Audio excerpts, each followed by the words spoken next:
for a lot of artists in whatever medium there is, sometimes there can be too much of a focus on like, I have to have the answer to this question as to why I'm doing this, as opposed to, well, no, you have a question as to why you're doing this. And sometimes the question is the thing to get you started, is the thing to get you going. And you might start to come to some kind of understanding about the question through the whole process of doing it. This is Way of the Artist with Brandon Colby Cook and Evan Schulte. Identifying your blocks and demystifying your struggles so that you can claim your own path and make your life a work of art.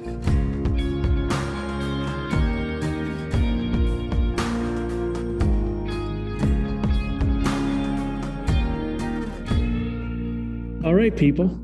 It's another episode. The art of having something to say. And I don't know if I have anything to say, Evan, at this very moment. But, you know, we wanted to talk about this because we were working out some ideas around our own creative process. Evan had some experience with some new students he's working with. You know, I'm always helping people write their scripts. I'm trying to write my own screenplays. And there's something about art where you actually have intention, you have something that you're communicating, or even if you're just having a conversation with someone, why are you talking? Like, are you just talking to fill the space because you don't want silence? Or is there greater meaning and purpose to what you're trying to say, all the way up to, like, there's a fire, get out of the house, we have to go now, you know, where it's like desperate communication that's like so vitally important in this moment. And we wanted to kind of talk about the range of all of that and how it kind of comes into art, whatever medium you're in. And I don't know where this will take us, of course, because, you know, we kind of open up these ideas and we go, let's see what happens. And yeah, that's kind of where it's at right now. But I'm excited to see where this goes.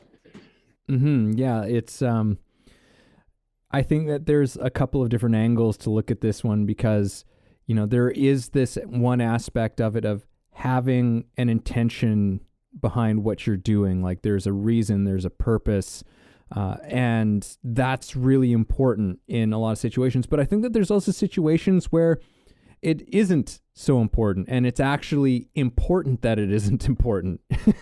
You know what I mean? Like I think that there are certain examples like in music or in dancing. You know, like, it's just, I mean, I suppose you could argue that there's a purpose, but, you know, sometimes it's just, it's music, and you're like, when you look at something like jazz and like people are just playing off each other and seeing where it goes. And it's more of, I guess the purpose or the intention is simply a creative exploration, to discover, see where something goes, whatever. And something like dancing, it's as simple as because the movement feels good. You know, like, there's not really any intention behind it. Like, it's just you're doing it because the act of doing it is the point, right? And it's kind of like the law of play. Like, play is really kind of a thing for itself, even though play can have all of these little benefits that come out of it, right? Like, play can open up possibilities, it can give you new understandings, it can help you sometimes answer a problem or solve a problem that you've been having. But, you know, the thing with play is, as we've discussed before, is that often it means that you have to actually just fully engage with the play. Like, you can't go into play saying like, all right, this is so that I can come up with some answers for this problem, because then you're not actually fully engaged in the play, because you've got one eye constantly just like on the lookout, like, all right, is it here? Is my answer here yet? Is my answer here yet? No. Okay. Got to keep playing, I guess. And, you know, you're never really fully immersed in it. So, but that's one side of this. And then there's the side of when you're doing something artfully, and we'll come up with some examples. We'll talk about a few examples of when this happens, but when it's so important that you know what you're trying to say at the very least. You know, sometimes you don't always succeed particularly well, but at least you're there was something that you were trying to say with what you were doing is very important. And I think that even at times there's a responsibility to know what it is that you're trying to say in the thing that you're doing, to know what your intention is in the thing that you're doing, because otherwise, you can come up with something aimless or and something that just doesn't resonate or connect or communicate anything. Or if it does communicate something, it communicates something that you really don't want to, right? Or something that can be really destructive, right? So and so there's a pretty dramatic difference between those two polarities. There's like when it's all about the play and just the thing for itself, and that's totally fantastic. That's such a beautiful and wonderful thing. On the other hand, there's a space where there's a more deliberate approach that needs to be done, because otherwise there can be almost a recklessness to it, and not in a good way. Yep. Yeah. Even there's something interesting that's kind of dawning on me as we're going down this road. Any person, like there's no way to always control what you're doing and what you're saying. Like, you think you're saying something, you don't always know what you're saying, because things don't always come out the way that you intend or the way you mean, or you maybe are missing something that has like a cause and effect somewhere else that you're not really realizing.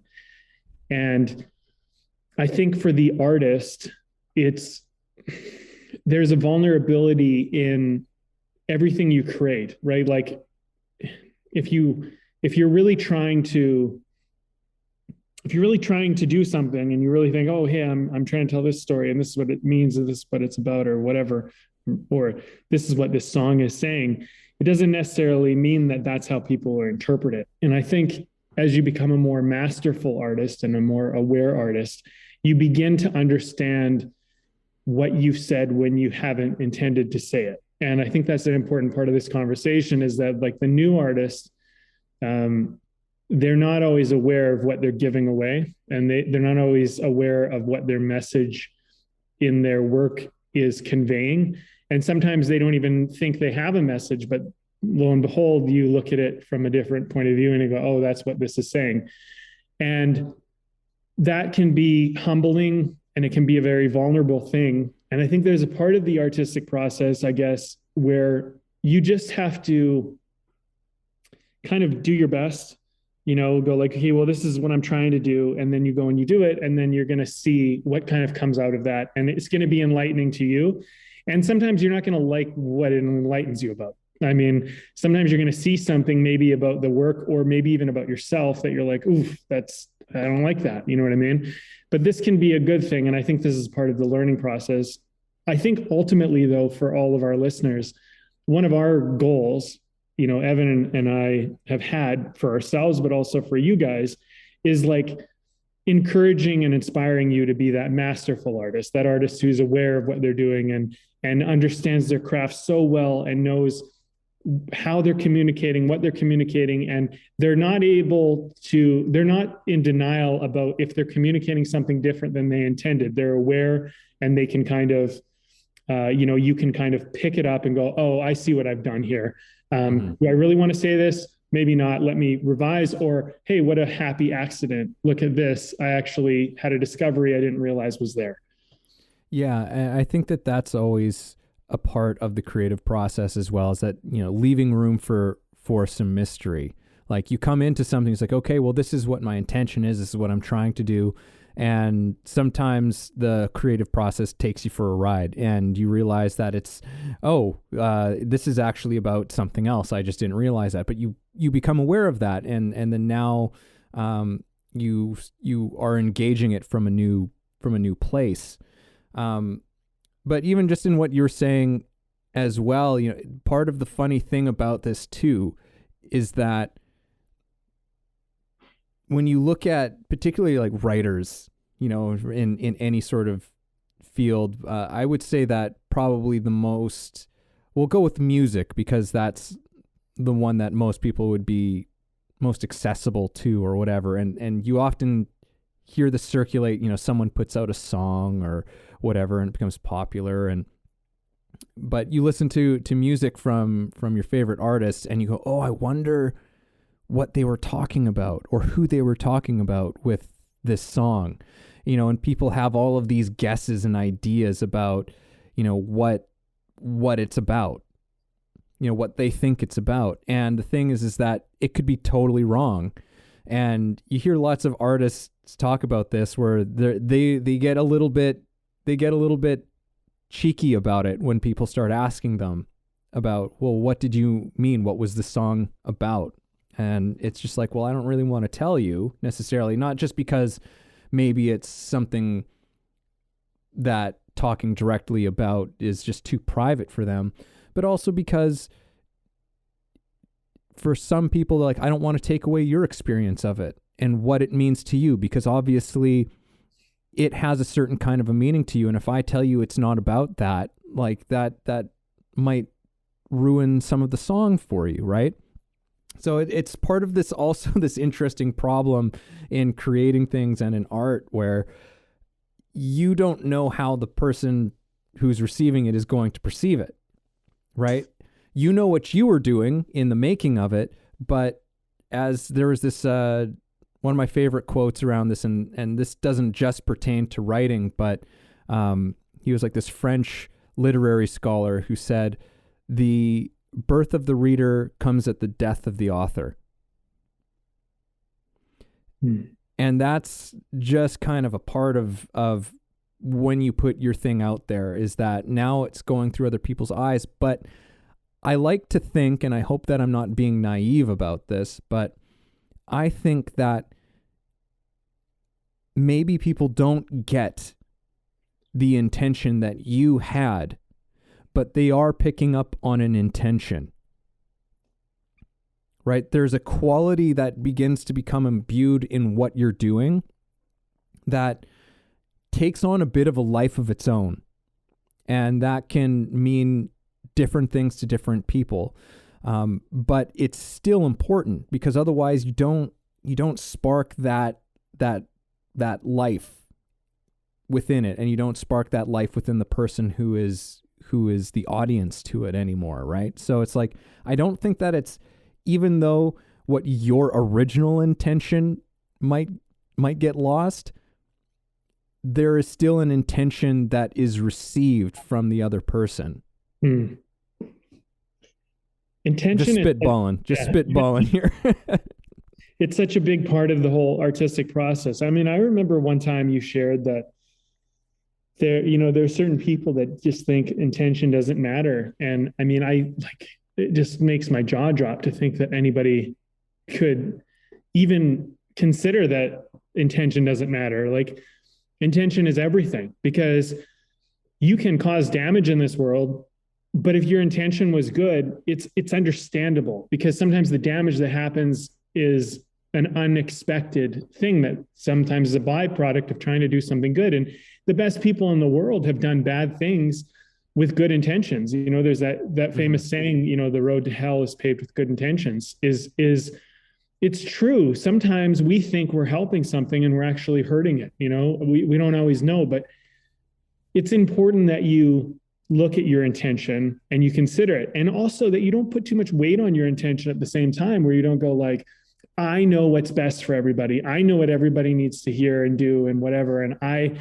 am just going to tell you and we're going to do it. And it's like, well, no, maybe not.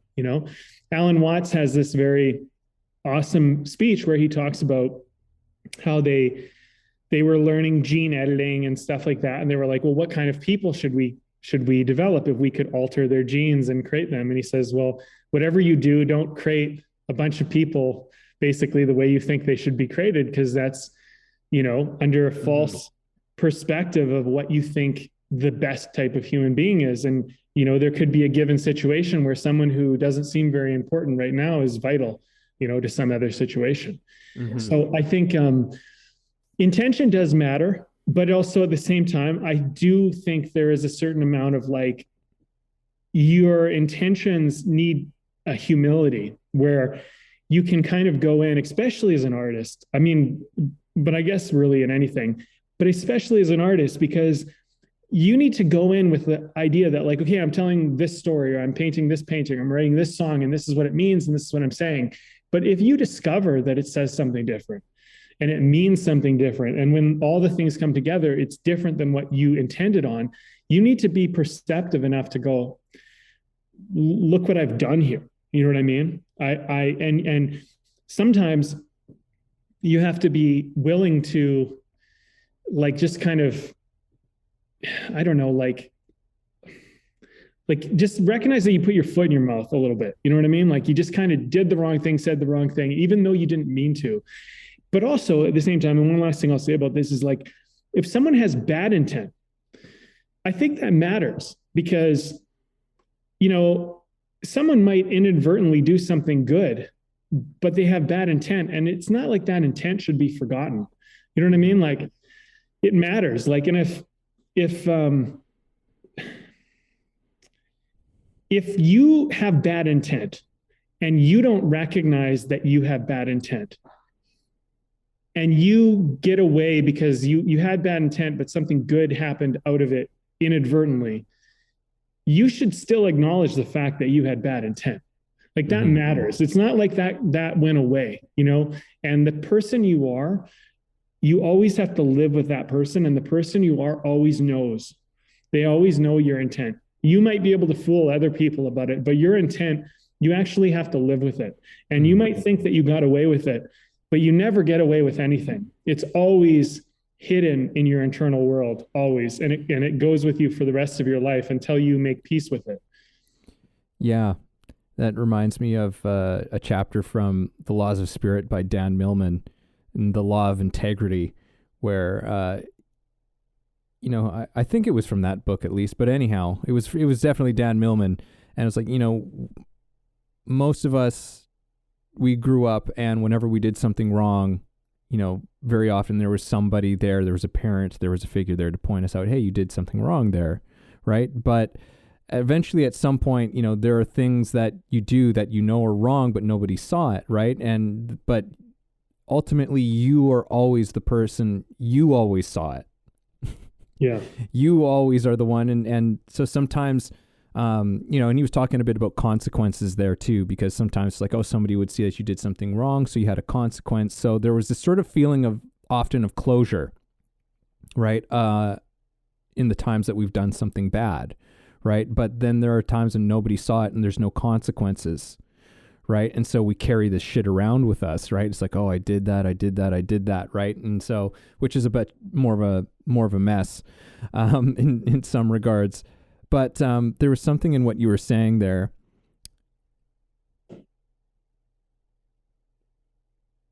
What that I thought that was oh no, yeah, it was basically about, yeah, this whole thing about like intention doesn't matter. It's like, look, our laws show that intention matters based on severity. So it's like, if you kill somebody, right? If you kill somebody, we have different degrees of which you killed somebody. And they all pretty much have to do with intent, right? You either plan to do this, you didn't plan to do this, right? Like and we accident or with self-defense or, you know. Yeah. Like there's like, and that all has to do with intention. Yeah. We recognize that that's an important thing. Like the way in which that this happened is important because it says something about who you are to a certain extent, or where your psychology is at, you know, where your mind is at, because it does matter. You know, there's a huge difference that goes on with that. So, when bringing this back into taking this away from murder and killing people and back into the more creative artistic sphere, like that's part of it is, and I think that this is something we were discussing this before we started recording, which was, sometimes there's like in film and in storytelling, there are often movies where you can tell that by the way that it ended, that choice was made out of some sense of being interesting, out of some sense of, well, it's different. I just don't want it to end. And don't get me wrong, I enjoy films that surprise me, that deliver something unexpected, that I'm like, oh, I've never seen anything quite like that before. But if it's for that reason alone that it's been done, and you can sense it, like you can sense when that has happened, it's just this kind of empty feeling, right? Like there's just this like, okay. Like that's usually how I end those types of movies, where I would just go, okay. Like, why? Mm-hmm. Like, so what? Not like, and it can ruin a whole movie. Yeah. That as you said, you were saying before, Brandon, like can be a really good movie, and then because of this choice to have a kind of unintentional ending, that there's no reason for it to have ended in the way that it did, other than for the just trying to be interesting. It detracts from the whole thing, because underlying the whole tradition of storytelling is these ideas of transformation, these ideas of transcendence, these ideas of becoming more than we once were, these ideas of or of even giving us a cautionary tale, giving us an insight that changes us, that gives us catharsis. Like there's all of these functions of storytelling that are the very lifeblood of why we tell a story. And then when you do some shit, like just do something because it's kind of cool and interesting and different, and that's the only reason, you have betrayed that entire tradition, the entire purpose in which we want to hear stories, right? You can have an ending in a way that is something unusual and like we've never seen before, and still deliver something with clear intention that has something that you're trying to say in it all, right? But when you're not trying to say anything, it either becomes pointless, or you run the risk of saying something you really actually don't want people to walk away from, but you're leaving that space kind of open. Yeah. One thing that I learned through my kind of like when I went through kind of a spiritual awakening, which by the way is really just a fancy way of talking about going through depression. But like when I went through that, which was an eye-opening experience, because that's really what it was. And I think you can get into the valley of depression and never leave it. You can get stuck there. And that's what makes it so friggin' frightening to be in it, because I feel like some people, they just give up when they get into that rock bottom place. They just kind of, they normalize it and they exist in it and they just accept it. And then worse, they do things to basically just try and feel better. Because usually when you're in depression, it feels pretty horrible. I mean, it sounds obvious, but like if you've never been in it, if you've never been really like depressed, it's hard to explain the level of hopelessness and just kind of weird. It's like a weird pain at times. It takes on many, many forms. But lots of people, they don't know how to get out of it. So it makes sense. They'll take a pill, they'll drink, they'll distract themselves with all sorts of things like video games and movies and drugs and all sorts of stuff. Right. And then they just get stuck in it and they just exist in it indefinitely. And it's horrible because you just kind of start to begin to accept that your life is that way. What I found though, when I went through my experience, and it was no short time, at least in my life, I don't feel like it was a matter of years. And there was, I would say 1 year or 2 years where it was absolutely just brutal. And there was kind of the leading into it and there was the leading out of it period. Right. But what I found during that time was that a life without meaning is empty and bleak and pointless. And when life becomes pointless, depression becomes really the ultimate outcome. There's no two ways around it. So like what dug me out of it and how I started to climb my way out of that depression was I felt like, okay, I'm not sitting here forever. There's no way, like either I'm going to die or I'm getting out of this. It was really like do or die for me. There was no way I was going to exist in that for the rest of my life. It was, unacceptable outcome. And what I found was that what got me into it was the meanings I had leading into it had all been kind of destroyed and erased, not all, but most. And I was left at a certain point with no purpose, no meaning. Everything seemed chaotic. Everything seemed purposeless. It was horrible. And then I kind of started to realize, I'm like, okay, well, I can't exist in a world of chaos. Like, there's just no way. Like, this doesn't work. And I started to see that it doesn't work for anybody. And I began to understand that we all make meaning. We decide what matters and what doesn't. We decide to make something meaningful, not meaningful. We connect events together and decide they mean something and that they matter. And we decide if something matters or doesn't. And it really doesn't matter without us there. We are the matter makers. We are the meaning makers. And so when you think of story or intention, it's ultimately what's the meaning? Like what is the purpose? What is the point? And I think that story is one of the things that has helped humanity go through all sorts of trials and tribulations, and it's helped people go through trials and tribulations. I know it has for myself and many others. So when you're putting an intention into your work, just think of it like I'm one of the meaning makers. I'm one of the matter makers. I make things matter. I'm making something, I'm drawing attention to something. And if you want to draw attention to it, why do you want to draw attention to it? And for what purpose and what point and what of it are you making of that? And sometimes it might not be to make people feel better. Sometimes it actually might be to make them feel worse, but sometimes that's what, but it's causing change. It's causing enlightenment. It's causing a wake up. It's not all about just feeling good. Mm-hmm. But the intention matters and the message matters and the meaning matters and the matter. And we think of matter like actual, like tangible stuff, but like I'm talking about matter in like meaning is matter. If you see how I put all that together, like the world only exists, matter only exists because of meaning. If it doesn't mean anything, it doesn't matter. It doesn't exist. It's not real anymore, and neither are you. That was a nice little...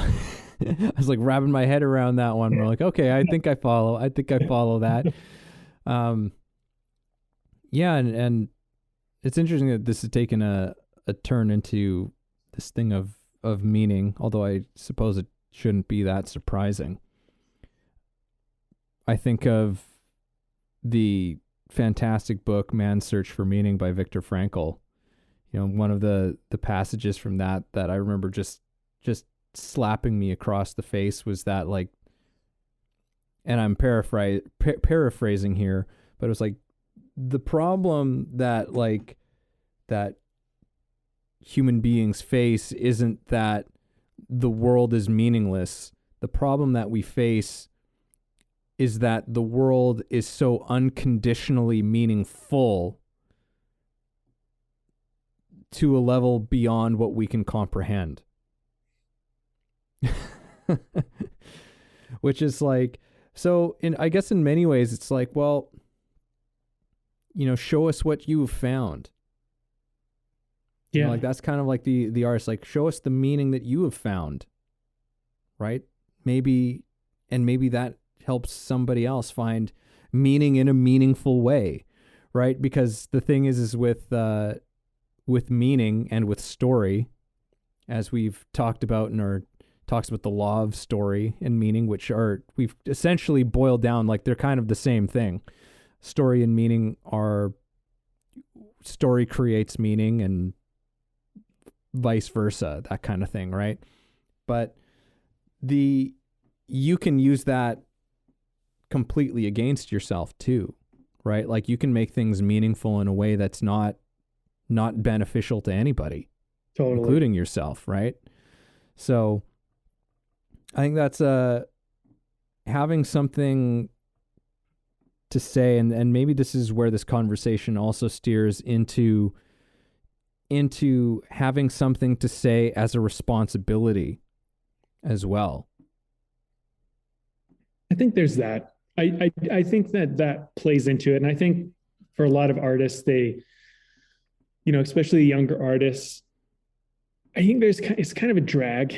It's like, oh, I got to have something to say. Like, I had to have some big message, something to say. And it's like, well, look, like, you don't have to, like, it's not about saving the world or saving everybody, but like, maybe you just got something to say about what it's like to be a teenager. You know what I mean? Like, what's it like to be a teenager today? Like, look, I don't know. Like, I'm not a teenager anymore. I know what it was like for me to be a teenager, but maybe for you, it's different.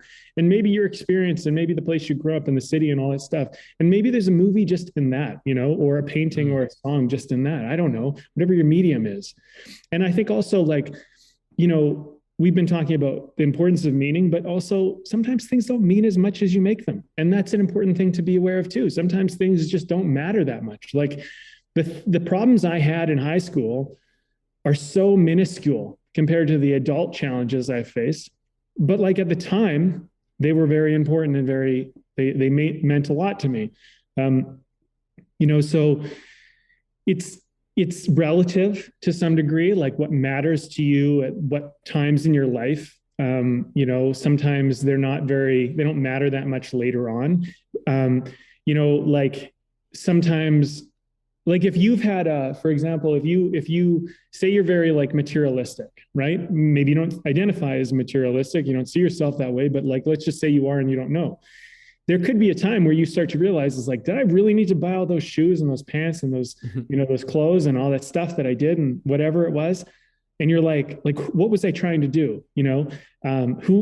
Why? And you can start to look at that. I was like, well, that was kind of a waste of money. That was a waste of time and energy. But at the time, it mattered to you. And for some reason, and it's not necessarily about walking away and just going, I'm so dumb, that was such a silly thing to do. It's kind of looking back and going, like, why did that matter to me so much at that time?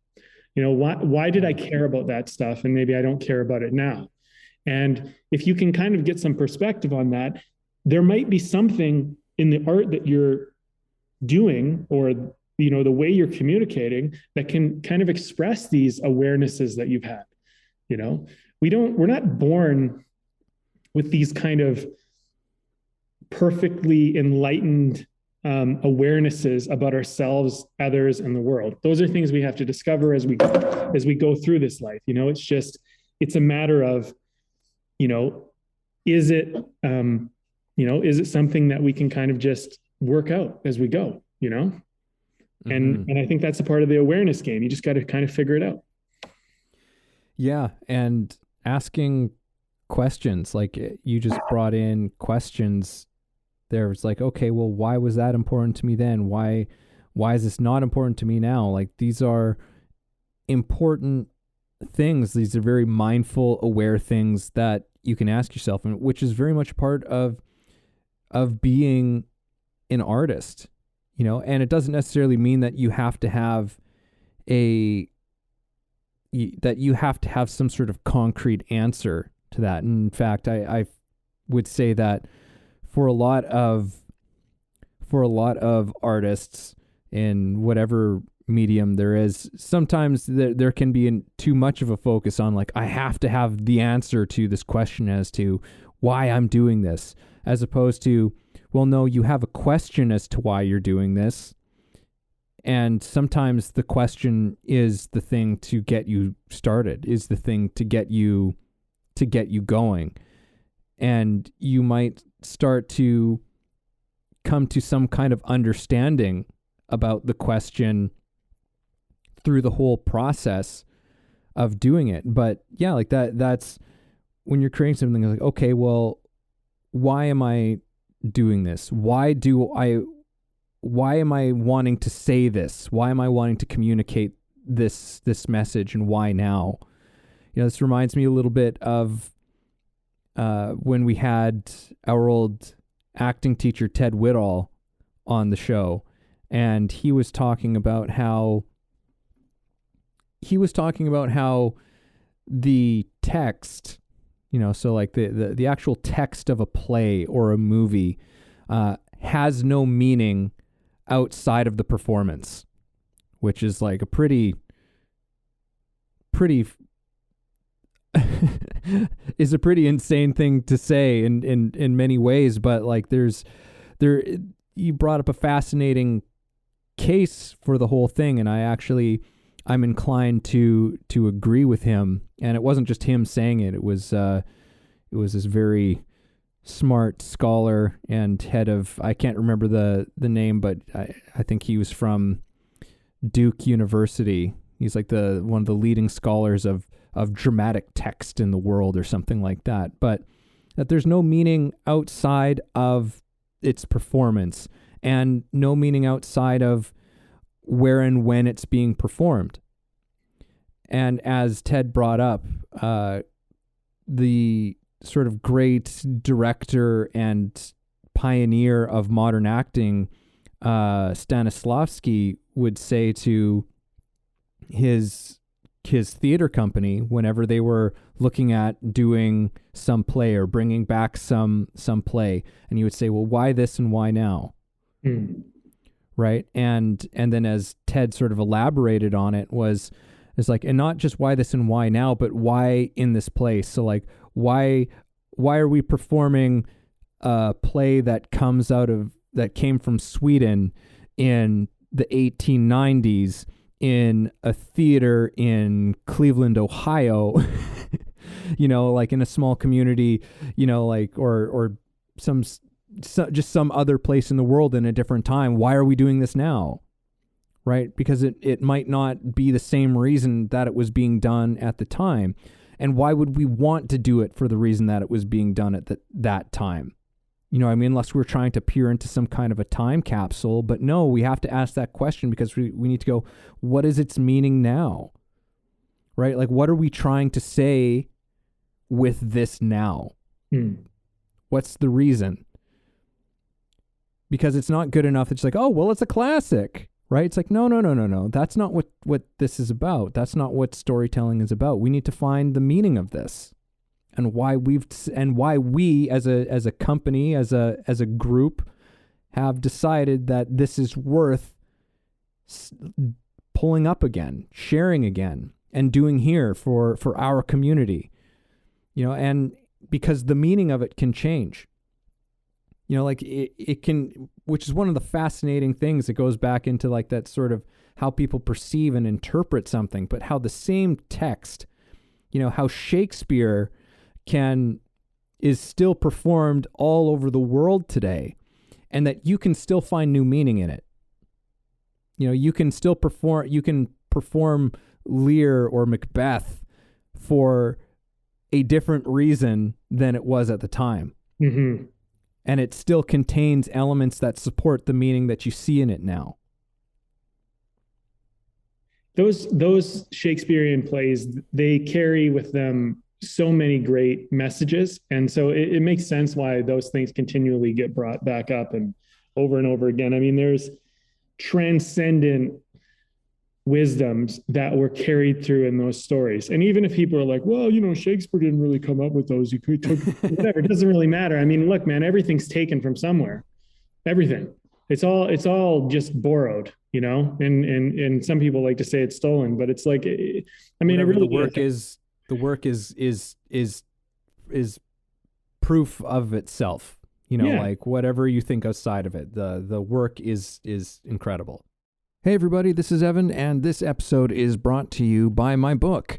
Yes, I recently released a book called The Actor's Awakening, Connecting Spirituality to Craft. Expand yourself as an actor and your craft through a spiritual perspective. Take a journey that will explore universal philosophies and insights to help you understand human nature in a profound way, and develop practices to take your work to another level. Again, that's The Actor's Awakening, Connecting Spirituality to Craft, available on Kindle and paperback on Amazon. And as always, if you like the show, please subscribe. Man, fathers and sons and mothers and daughters are always going to have a very interesting dynamic that is timeless and new. And it will be new and timeless over and over and over again. And there will be consistencies that, you know, your challenge with your father, your challenge with your mother today are not unlike somebody who is in the 1800s or the 1500s or whatever. And when you can find how your modern life is almost similar in a certain way, when you can find that kind of timeless connection point, but yet what might be different, and you can find that nuance in it, it's a great discovery as an actor and also as a writer. And you know, and there's things that they just kind of, we just carry with us as a kind of almost a coding in humanity. And story, it carries those messages forward to new generations and basically gives them an experience of it. And I think, like, you know, when you're beginning as an actor, I don't know, this is my experience, but like, you just want to get parts. You just want to act. You just want to, like, you know, be in stuff. You want to get cast. And that's like such a big part of it. And you don't really care what, like, I mean, maybe you might have some things you're like, I definitely wouldn't do that. But like, for the most part, you're just like, yeah. You're making a movie. Amazing. You're thinking of casting me. Awesome. Like, I don't even care what it's about. Like, just great. Like, I can play the character, you know, it's fun. So like, for those of you out there who, like, you're in that place where you just want to do the stuff, you want to work, you want to act, you want to play, and you're not really like too caught up in the whole, like, you know, the message of stuff. I get it. I get how that overrides your care, but, you know, just to give you some life advice that might be worth considering is that when I was younger, I did some movies that in hindsight, like, I can think of two of them at least that I did, two short films that I did. And I was like, why did I do those? Like, I shouldn't have done those. Those are dumb. One was the message of the film was not worked out well enough. And it doesn't, and I don't know, like, a lot of actors turned the role down just because it was very controversial content. And I understand why they did. And then I ended up doing the role. Like, I know, like, some people just, like, they wouldn't, I don't know if it was like they turned it down and that's what got me cast, or they just turned it down and they were just having a struggle getting an actor to play this role or some of these roles in this movie. But the subject matter was a little bit, like, it was controversial, and I thought there was something good about it. But also at the same time, I didn't think the message was worked out. And I was super young and new to the whole thing. So I didn't really know how much I could kind of push. And I probably could have got them to rewrite the script a little bit and kind of flesh out their idea a little bit more, you know? And so the one thing I'm going to say about that, if you're a young actor and you just, like, you got a role and you're, like, not sure about the role, like maybe the scene or the movie or something doesn't say something quite that you, like, agree with or you think is okay, or you're not totally, you know, understand you have a little bit more power than you realize. Like, your suggestion to say, like, hey, you know, I've read the script, I read the scene, and this is kind of what I'm getting from it. Like, even if you're in the audition, like, I'm talk to the director and writer and producers and say, look, usually they'll ask, do you have any questions? And you can say, yeah, I do. It's not about the role. My question is a bit about the script and the story and the scene. And this is the thing, it seems to kind of say this at the end. And I don't know, like, if that's what you meant, or like, what are you trying to say? And that fact that you actually paid attention and you, like, looked at the work, they will appreciate that. And they might not take it, but it won't get you out of the role if they're reasonable, good people to work with. And if they're not, then you don't want to work with them anyway. So that's something I learned through that part of the process, is, like, speak up. If there's something about this project you're working on, especially if it's in film and it's collaborative, maybe you're a bunch of bandmates, like, talk, like, let people know your thoughts and your experience. I mean, that stuff's valid and it's important. The other thing is, one time I did a film where I helped them a lot with their story. And they took me on these meetings. They actually took me to dinner meetings, and they said, well, what are your take on this? What's your take on that? And this was like an indie film. And it was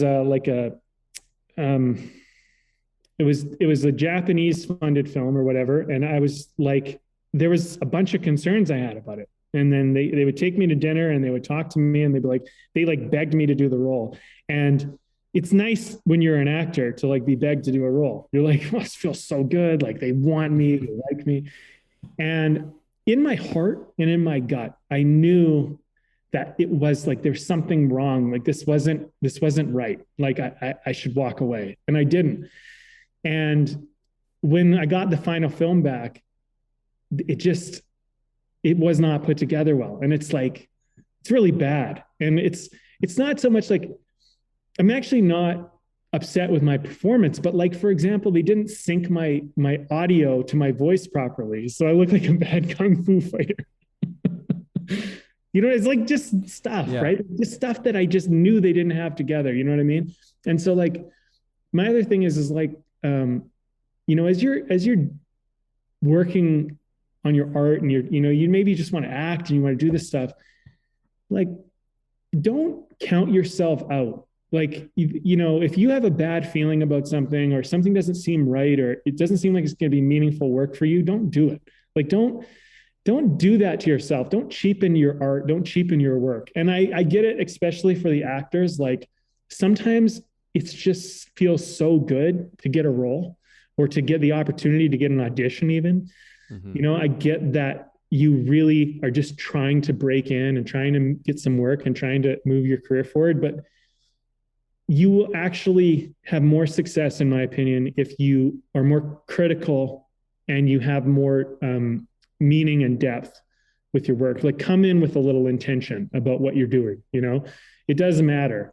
And your voice matters. And, and I just think it's a really important element to bring into this, because I think sometimes artists don't speak up and they don't really acknowledge their voice because they just so badly want the job.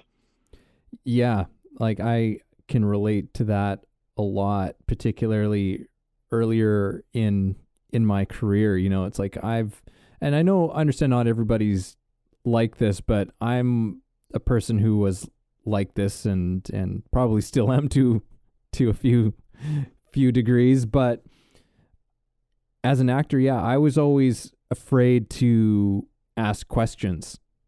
Just in terms of where my head was at and how I perceived what I was doing and the industry that I was in as an actor, which was probably, I'm just surmising here, like oversimplifying this probably, but it's like, okay, you got to come in and you got to know exactly what you're doing and know exactly what this is like what they're trying to say. Because if you don't know what it is, then you have failed, right? Which is totally nuts, right? And I wish that I had, in different occasions in audition rooms or on sets or whatever, asked questions of things that I wasn't sure about, right?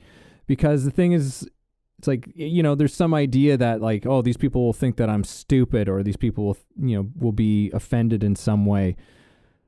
I mean, a writer or a director or a writer/director of a project is probably going to be fucking thrilled that you have an interest in what they've put together. Mm-hmm. And will be so like, be like, yeah, I want to talk to you about this. Right? Like, it actually shows the opposite. It shows that you are concerned. It shows that you are engaged. It shows that you are a person who is willing to work and collaborate and knows how to do that. Right? And who also wants to understand as best as possible the vision that they have. Right?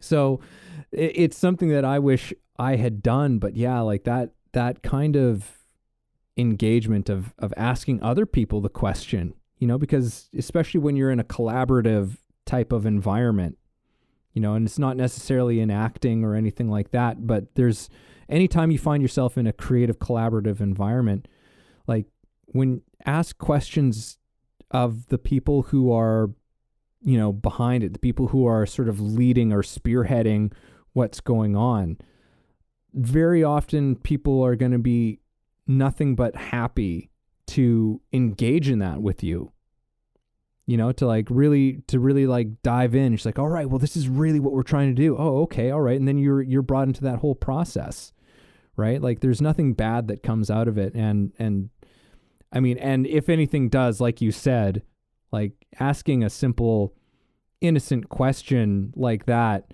and if someone has a bad response to it, like, then you need to be questioning why you might necessarily want to be working with those people to begin with.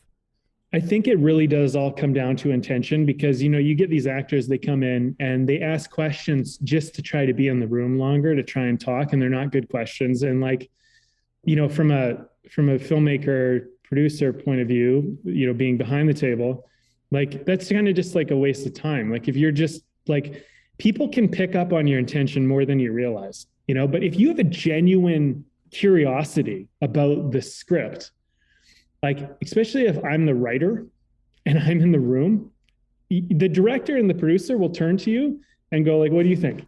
And you, as the writer, get to answer or something like that, or the director gets to answer. Like, we love that shit. We love explaining. We love telling you what we did. You know what I mean? Yeah. We love clarifying. We want you to do it right. Like, we didn't bring you in because we're just like, I mean, maybe there's scenarios where this happens, but for the most part, we brought you in because we really thought like maybe you could do the role and maybe you'll be the winning choice, So if you genuinely have a curiosity, that's a good question. I mean, you will open up a dialogue and it will warm you up to people because, they'll clarify. If you ask a bad question, and there are bad questions, and I think this is an important thing to kind of note just because we're on this topic. Intention, though, you usually know when it's a bad question. Like, could I use a chair? Yeah, like whatever. Like, you want to use a chair? Like, use the chair. Like, I don't care, give a shit. That doesn't matter to us, right? Like, when we're looking at you, trying to assess whether you can do the part and whether you have the confidence.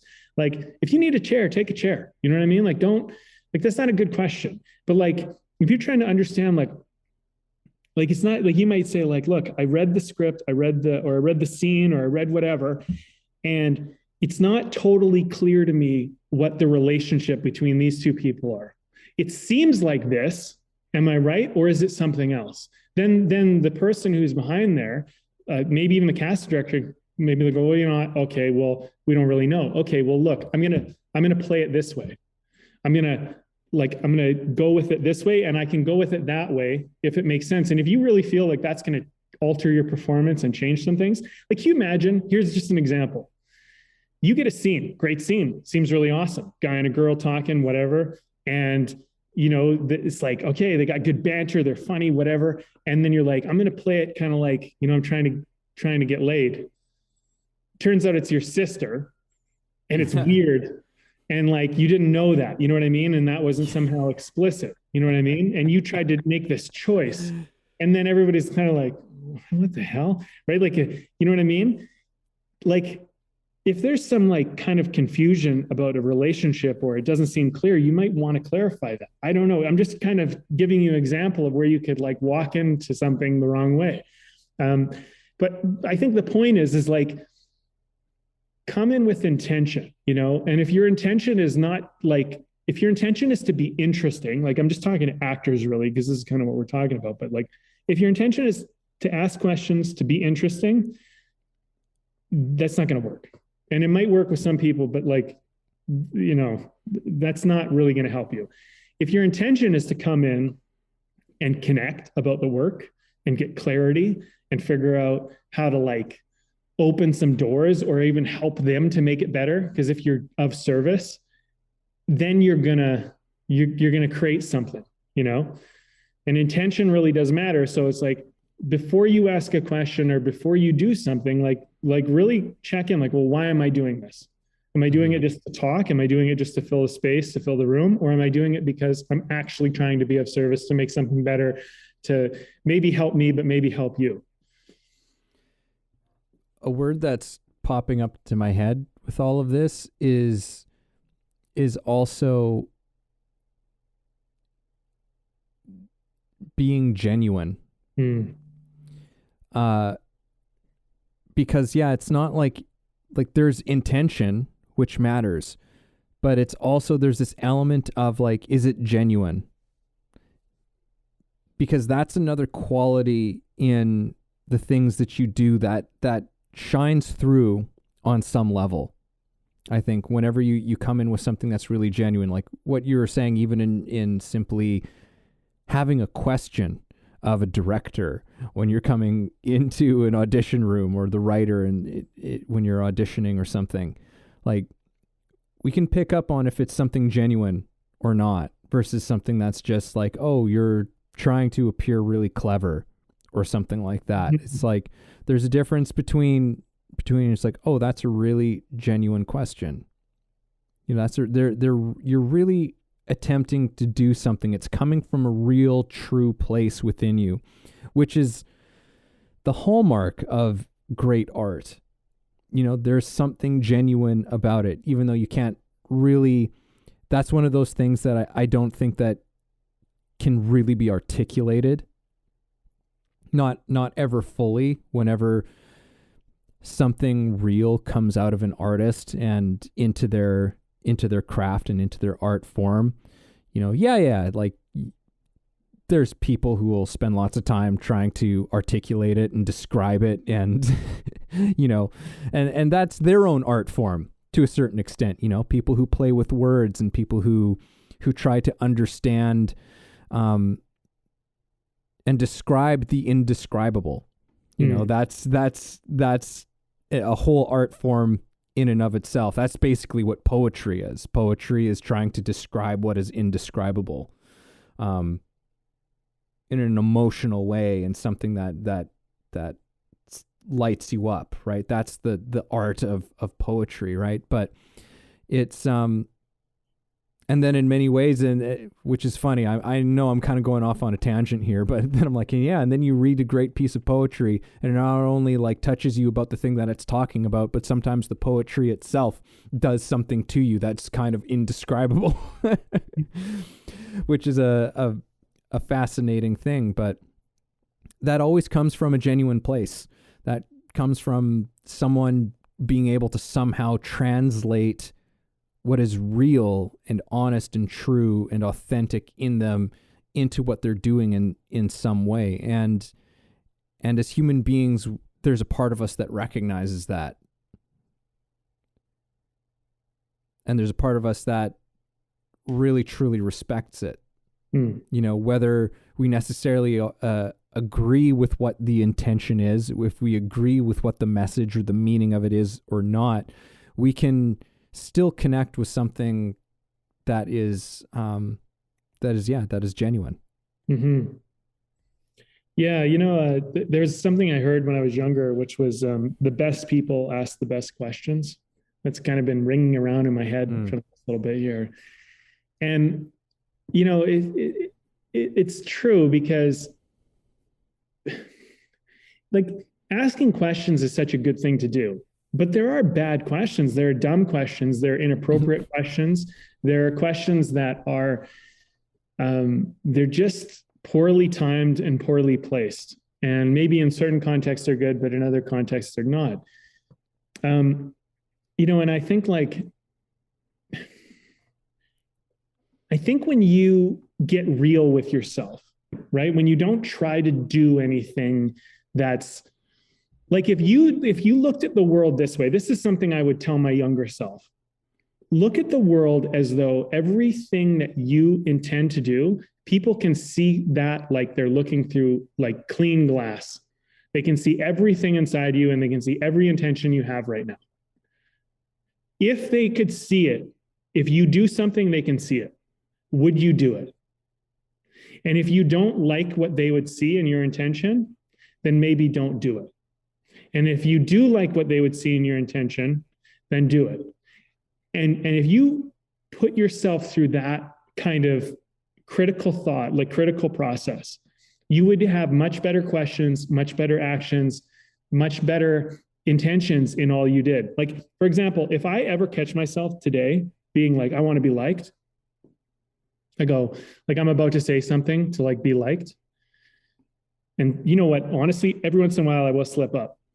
I will. It just happens. But most of the time I can see it now, most of the time. And I'm like, I want to say this thing, and I'm about to say it. And I'm like, why are you saying it?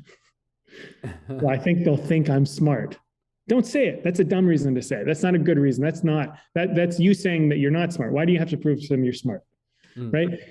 Like, so I'll just stop. I'll just hold my tongue. I just won't do it. I'll come up. I'll let myself sit with it and try not to. And, you know, there was a time in my life, and probably even on this podcast, where I've said stuff where I'm like, oh, people think this is real smart. You know what I mean? It's like, but it does something to it does something. It like makes it ungenuine what you're trying to do, you know, and it robs something from what you're putting out there in the world and who you're being. And, you know, we all have needs and wants and desires and things like that. So like, I don't think anybody's wrong for trying to be liked or trying to impress somebody or trying to look smart or do whatever you're trying to do. Like, look, we all do it in some way. But if you really want to like take this, what we're talking about, like even when you're writing a script and you're writing a scene, why are you writing the scene? If you're writing it because you think it'll be interesting and it'll make you look like a great writer, don't write it. Stop. It's not a good reason to write the scene. But if there's some other like reason, like some type of service or something that you know, and just imagine that everybody can see your intention, like 100%, they're going to see right through your bullshit and they're going to see exactly what you're doing. Just take a breath, you know, like I just say, just stop and like, go, why am I insecure about that? Why do I need to look cool? Why do I need to be interesting? Because that's what you're saying. You're basically telling everybody that you're insecure, right? So stop. And look, it's okay to be insecure, but like, don't indulge that behavior and that action. Don't indulge insecurity. Everybody's insecure. It's just a matter of like, how much do we indulge it? Don't indulge it. That's my kind of point of advice with this topic, you know, because like, if your intention is just to, you know, basically keep solidifying your insecurity in the world, I mean, what do you think you're going to end up with? Yeah, no, this is an interesting territory that you've steered this into, because yeah, like just in that example of like wanting to be liked and that insecurity, it's like, it's one of those things of you can choose to be unaware of it or to not acknowledge it, and then it ends up kind of taking control of you. It ends up having run of the show. You're not really running the show. Your insecurity is running the show, right? And as opposed to being like, oh, I'm insecure. I'm feeling insecure right now in this setting and with these people, right? Okay. But now you actually have an opportunity for that not to be the thing that is running the show, right? You can acknowledge it and say like, oh, I'm not going to say this thing because me saying this thing is just coming out of complete insecurity right now. And there's actually no need for me to say this, because where it's coming from and what its intention is not really representative of the person that I am or the person that I want to be, kind of a thing. So yeah, no, that's an interesting thing you brought up, Brandon. Hey, well, you know, it made its way in. It's, you know, it's good. I don't know, like, man, I mean, I think the thing is like with all of this stuff that we talk about, you know, there's always a little bit of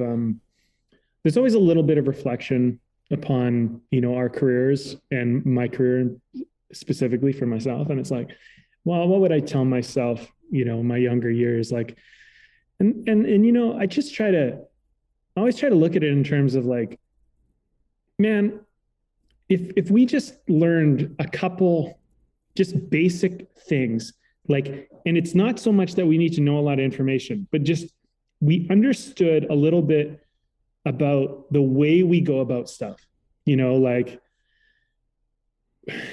sometimes, you know, there's many different ways to do something, but if you look at it like this is way of the artist, right?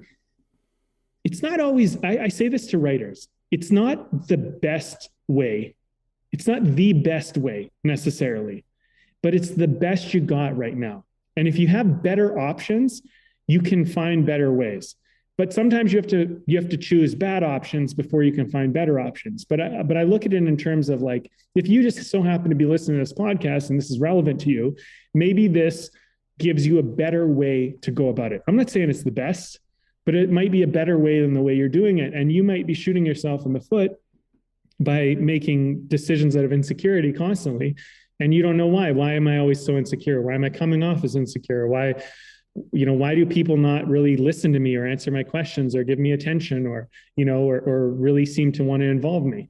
Well, maybe it's just the way you're doing it. Maybe you're doing a lot of things right, but the way you're doing it kind of taints it, and people are picking up on that. They're picking up on your intention, and you don't understand, but it's like taking something away from your authentic, genuine connection. So, I'm glad it came up. I mean, it's a good reminder for myself as well, as like, I caught myself in a conversation the other day, and I walked away from it, and I was thinking, there was a point in this conversation where I was talking about some stuff that didn't really matter, but like, why was I? And I asked myself, like, why was I doing that? It was like, well, I wanted to keep the conversation going, but I didn't have anything interesting to kind of like input, but I was just trying to keep it going. I'm like, that's not so bad. Mm-hmm. But also I understand why I was kind of like, because I knew, like, I walked away and I was like, well, I was kind of like, why was I doing it? I'm like, well, that's kind of genuine. You're trying to keep the conversation going and you're spinning your wheels a little bit. Okay, like, that's not so bad. It's not the best, but like, at least I know why I was doing it. You know what I mean? And so I walked away from that going like, okay, well, what kind of spun me out? You know what I mean? And maybe the next time I'm in a conversation where I feel like I need to kind of keep it going and I'm struggling, maybe I can find a better way to keep it going than just blowing air out of my mouth. Well, it's that's a fascinating thing, because like you've taken some of my classes and you know a little bit about what that is, but like one of the big things I tell people is, because so much of it is just to constantly recognizing and expressing the reality of whatever the moment is with each other. And it's so funny where, my students will say, it's like, oh, well, like, I don't know, I was feeling so uncomfortable in this moment and and I was like, okay, so why didn't you express that you were feeling uncomfortable in that moment? Right? Like, it would be an interesting thing to try. It probably feels so strange and so vulnerable to do, but like, because I've been in that situation before where you're having a conversation with somebody, you want to keep the conversation going because, maybe you really admire the person or you've been enjoying the conversation so far and you want to keep it going. And what would happen if you said like, wow, I really want to keep this conversation going, but I don't even know what to say next, right? Like, totally. How would a person respond to that? Like, a person's probably not going to be like, well, you're fucking stupid, I'm out of here, right? like very doubtful. They'd probably be flattered, They're probably just like, oh, well, I don't know. Like, let's find out. Let's figure out something else to talk about. Like, what are you interested? It can become an opportunity for perhaps the conversation goes to a deeper level, or who knows? Maybe not, but it's an honest expression of the moment. And the thing is that honesty, and that when you're speaking from that authentic place, as we've been saying so many times, I feel like a broken record in this conversation a bit, but like it resonates in us as human beings when people are saying something truthful. When people are saying something honest, when people are saying something genuine that's coming from them, that's vulnerable, we feel it, we connect to it. Like it's a way in which we connect to each other, and it builds bonds, and it deepens relationships, when you can do that. It's not always comfortable to do it, but it always creates a response, and my experience is that it usually creates a positive response. Mm-hmm. One thing I always try to remember too, and I forget often, is that people are often thinking about themselves and how they're being perceived. And they have a lot of attention on, either themselves or what they're doing specifically, but it's really a lot of self-focus, because even if you're focused on what you're doing, you're still kind of focused on yourself in a way. And we're all always a little bit like not everybody, but most people, we're all kind of, I suppose, caught up a little bit in our own stuff. You know what I mean? And I think there's something about just being aware of that and being aware of how you get caught up in your stuff and like what you care about. Like I remember another story I'll share just because I think it's relevant to this. I remember doing auditions and taped auditions in particular, where you would send in the tape to the casting directors, and maybe they were in a different state or province or country or whatever. And I remember like, okay, we did like 3 takes, and then you get to choose the one. And I remember like when I was younger being like, well, I look the best in that one. And it was like, that mattered to me a lot. You know what I mean? Because I'm like, but it really matters how I look. But like this other one, the performance was way better. But like, there were times where I kind of chose the one where like I looked a little bit better. And, like, or you thought you looked better. I thought I did. And the thing is like, I'm not there like to look better. I'm there to like act, but there is a pressure, right? And like, so we have weird little things we get caught up in, and sometimes they don't matter. But like, to me at the time, it really did matter. I used to really think like, well, like if I don't look good enough in the video, then they're not going to cast me, just because like, and there's a real pressure like of that in the film industry. It's like I'm not totally out of left field considering that factor. But also when I chose maybe a take that way, and I did that sometimes, it was probably out of insecurity. And that, I think, is what we're trying to get at here is like, maybe just try to take the attention a little bit off of yourself, I suppose. Like, like try not to feed into these things that maybe they don't serve you so much, like insecurities and doubts and stuff like that. Like, don't act from a place of like, I need to be interesting, I need to be cool, I need to be perceived this way. Like, because there's a certain amount of false, just a kind of a false bravado that comes through with that, right? That being said, yeah, perception and image does sometimes matter in sales and in art and in presentation and marketing. But like, I just think that that's maybe more of an afterthought, not your primary focus when you're the artist or the person, like, this thing, you'll end up with very vapid, like kind of like empty work if that's what you put as your primary focus. Yeah. Yeah. Yeah. It's like the very, a big part of this conversation, I think, has been in many ways a lot about what you said, is about the things that actually just don't matter. Getting caught up in things that don't matter, that we think does. Yeah. Yeah, we think matters. Well, you know what? Actually, Evan, now that you said that, it kind of makes me think maybe part of this conversation is about figuring out, like, reevaluating what matters and what we make meaningful. Mm-hmm. And maybe that's something that, I can walk away with a little bit, even for myself, with this conversation, and just go, okay, like, is there some stuff that I'm making meaningful or matter that doesn't really matter, and that's kind of getting in the way of what maybe actually does? And why am I doing that? And, for what purpose? And is it worth it? And do I want to keep doing it? And kind of maybe kind of purify a little bit of these things that might be, just lingering things that are hanging on there in the world, in my life, in my world, that are like, yeah, you don't really need that. You can let that go. Like, you don't need to be so concerned about that anymore. And maybe if you drop that, maybe if I drop that, I'm saying, like, maybe I'll just be free. Like, maybe there's some freedom that comes out of that. And maybe I'm bound by something that I don't need to be bound by, that's kind of what's kind of coming to light for me. I think that would actually be kind of helpful to, look into. Let's talk about some beer, my friend. I agree. I am drinking one. This is something that a friend left at my place here.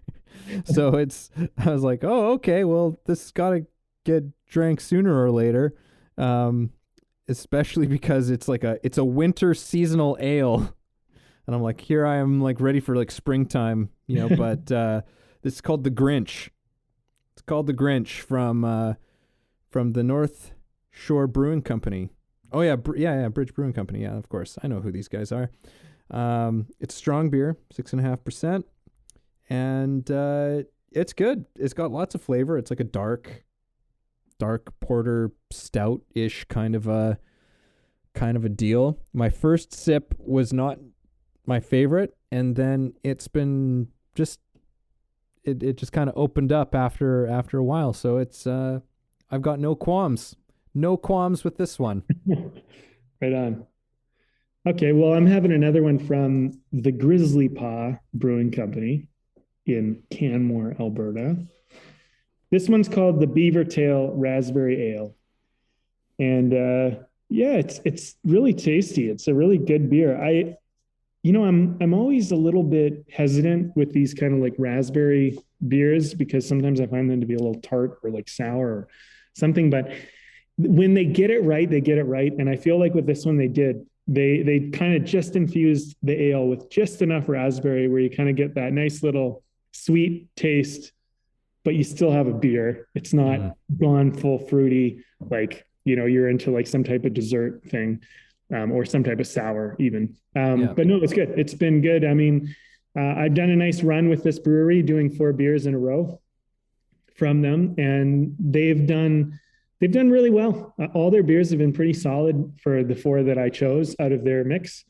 And yeah, no, it's good. I spilt it a little earlier. I probably heard a bang, but I was like, no, I lost something where I like it. I know. I saw you and I was just like, oh, I've got to talk long enough for Brandon to get things cleaned up. I had to wipe up some of this stuff. I don't think I've ever spilt a beer quite like that on the podcast, but it didn't lose at all. That was the silver lining. Yeah. So I was able to have a little bit more, but it's been a good beer. So okay. Well, what are your final thoughts, man? Do you want me to wrap it up first, or you? I can go ahead. I think I've got something to say. Okay. Let's see if I can do it artfully on this episode of The Art of Something to Say, of having something to say. I'm going to come back to intention on this one. That's really what's sticking out for me again as this conversation has gone out and I've been thinking about it. And funny how in an age where there's a lot of people who are arguing that intention doesn't matter. Well, I'm here to double down on intention as being very important. And applying it to more things in my life, because I'm realizing that, there's a lot of things in my life. There are things in my life that I could do better by asking that question of like, what is my intention with this thing that I'm doing, with this thing that I'm pursuing? I was just, as this conversation was going on, there's certain things within my school and my classes and coaching and things that I do along those lines where I'm like, what is my intention with this?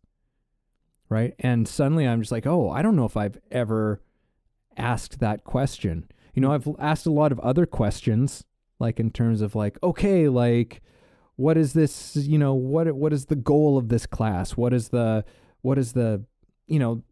I've answered a lot of questions, but there's something about when you ask the question of what is my intention, that for me at least, it gets me thinking about it in a different way.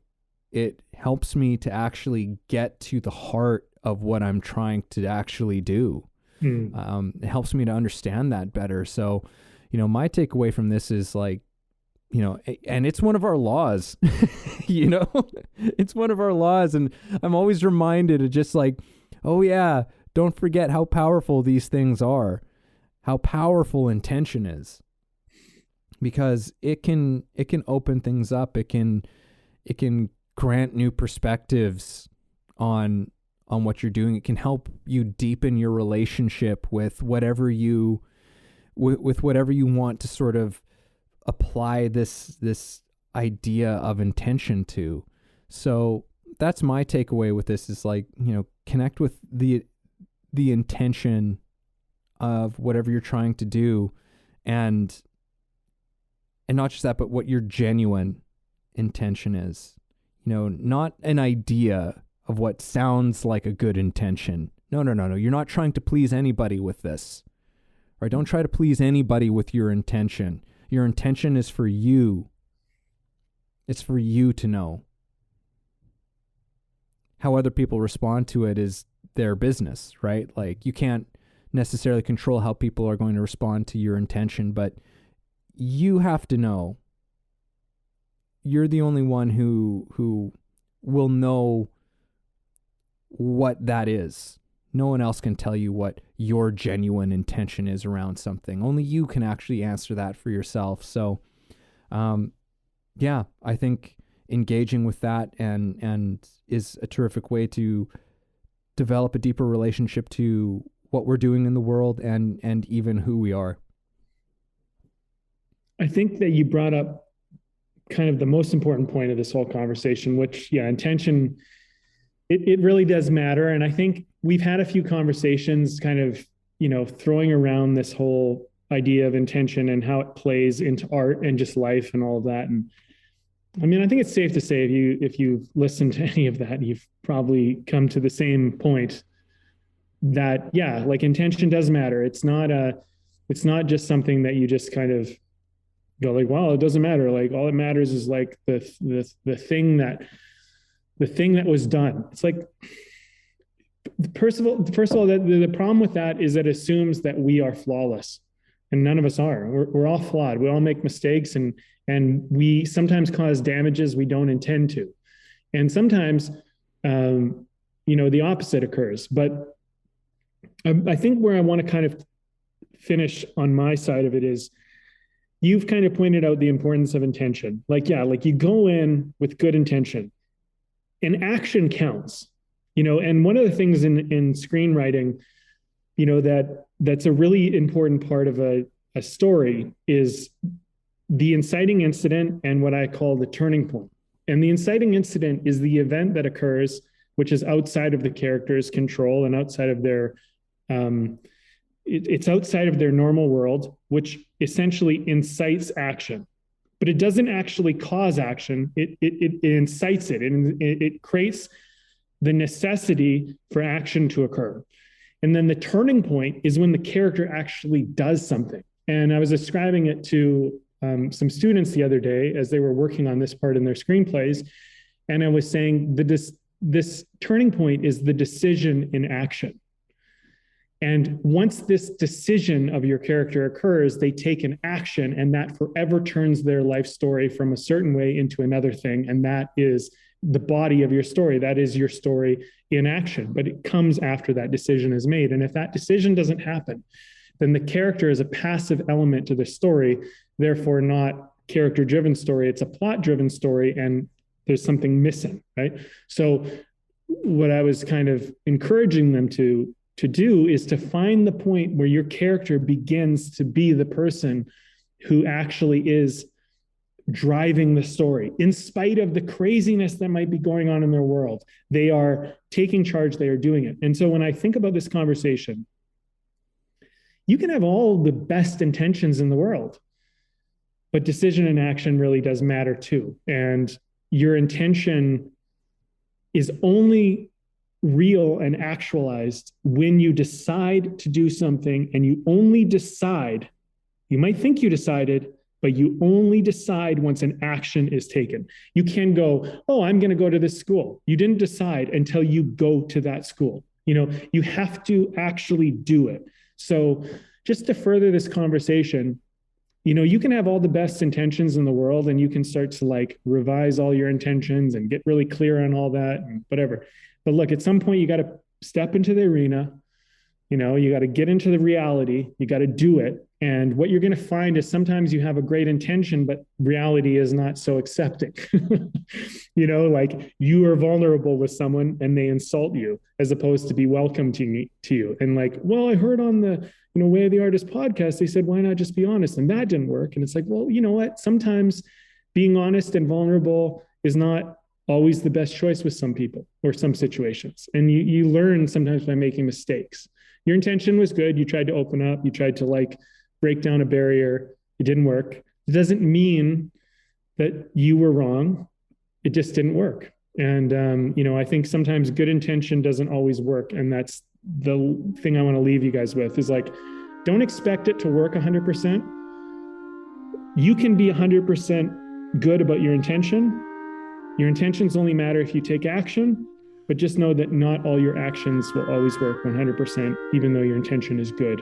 And that's just part of the learning process of Way of the Artist.